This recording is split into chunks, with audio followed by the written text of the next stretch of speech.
ગણેશોત્સવને લઈને અવનવી થીમ પર ગણેશજીની પ્રતિમા સ્થાપિત તો કરવામાં આવી રહી છે અને તેની સાથે સાથે તૈયાર કરવામાં આવેલા સેટઅપને પણ મોડર્ન ટચ તો ઘણા મંડળો દ્વારા આપવામાં આવ્યો છે. જો કે આ વચ્ચે સુરત શહેરના એક આયુર્વેદિક ડૉક્ટર કરણ જરીવાલાએ પોતાના ઘરમાં જ જયપુરના અંબર ફોર્ટમાં આવેલ ગણેશ પોળનો 7.5x7 ફૂટનો જ સેટઅપ તૈયાર કરી દીધો છે, જેને તેમણે ડિજિટલ પેઇન્ટિંગની મદદથી તૈયાર કર્યો છે. મારું નામ ડૉક્ટર કરણ જરીવાલા છે. બેઝિકલી બાય પ્રોફેશન હું ડૉક્ટર છું અને સાથે સાથે હું આર્ટિસ્ટ પણ છું. મારી ઉંમર 26 વર્ષ છે. આ વર્ષે મેં જયપુરના અંબર ફોર્ટના જે ગણેશ પોળ છે એનો એક મિનિએચર સેટ તૈયાર કર્યો છે ઘરના ગણેશજી માટે.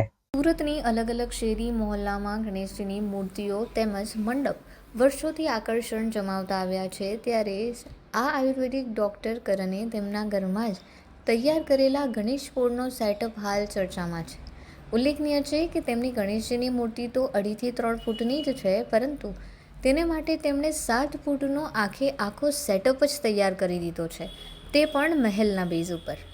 આમની ખાસિયત એ છે કે એના જે કલર છે, એનું જે કોન્ટ્રાસ્ટ છે, એની જે ઝીણી ઝીણી ડિટેલ્સ છે અને બેઝિક છે કે આ ઘણી પૌરાણિક વસ્તુ છે, ઘણું જૂનું મોન્યુમેન્ટ છે.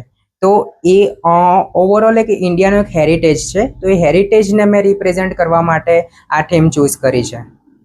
આ બનાવવા માટે મને લગભગ 90 કલાક જેવો સમય લાગ્યો છે. આ સાઇઝ 7.5 ફૂટ એની પહોળાઈ છે અને 7 ફૂટ એની ઊંચાઈ છે. જરીવાલા પરિવારના ઘરમાં ગણેશ સ્થાપનાના સ્થળે પ્રવેશતાની સાથે જ એક રોયલ ફિલિંગ આવી જાય છે અને તેની પાછળનું કારણ ગણેશજીની મૂર્તિ તો ખરી જ, પરંતુ તેની સાથે કરણ દ્વારા તૈયાર કરવામાં આવેલો રોયલ સેટઅપ પણ છે. માત્ર થર્મોકોલ, કાર્ડબોર્ડ અને MDFની મદદથી ભવ્ય સેટઅપ ઘરમાં જ તૈયાર થઈ શકે તે વાત ડૉક્ટર કરણે સાબિત કરી છે. આ મોન્યુમેન્ટ વર્ષો જૂનું છે અને ભારતના હેરિટેજને રિપ્રેઝેન્ટ કરવા માટે ડૉક્ટર દ્વારા આ સેટઅપ તૈયાર કરવામાં આવ્યો છે. છેલ્લા 4 થી 5 વર્ષથી તેઓ અલગ અલગ પ્રકારના ભવ્ય સેટઅપ ઘરે જ કરતા હોય છે. અગાઉ તેમણે થાઇલેન્ડના કંબોડિયાના ગણેશજીની સ્થાપના કરી હતી. આ ઉપરાંત ઉદયપુરના ગણગોર ઘાટનો સેટઅપ, ત્યારબાદ જયપુરના સિટી પેલેસનો પ્રભાવિત થઈને તેનો સેટઅપ પણ તૈયાર કર્યો હતો. ડિજિટલ પ્રિન્ટ એ એવી વસ્તુ છે કે ડિરેક્ટલી તમે ગૂગલ પર જઈને કોઈ પણ ફોટો ચૂઝ કરીને એની પ્રિન્ટ કરાવો, એ ડિજિટલ પ્રિન્ટ છે.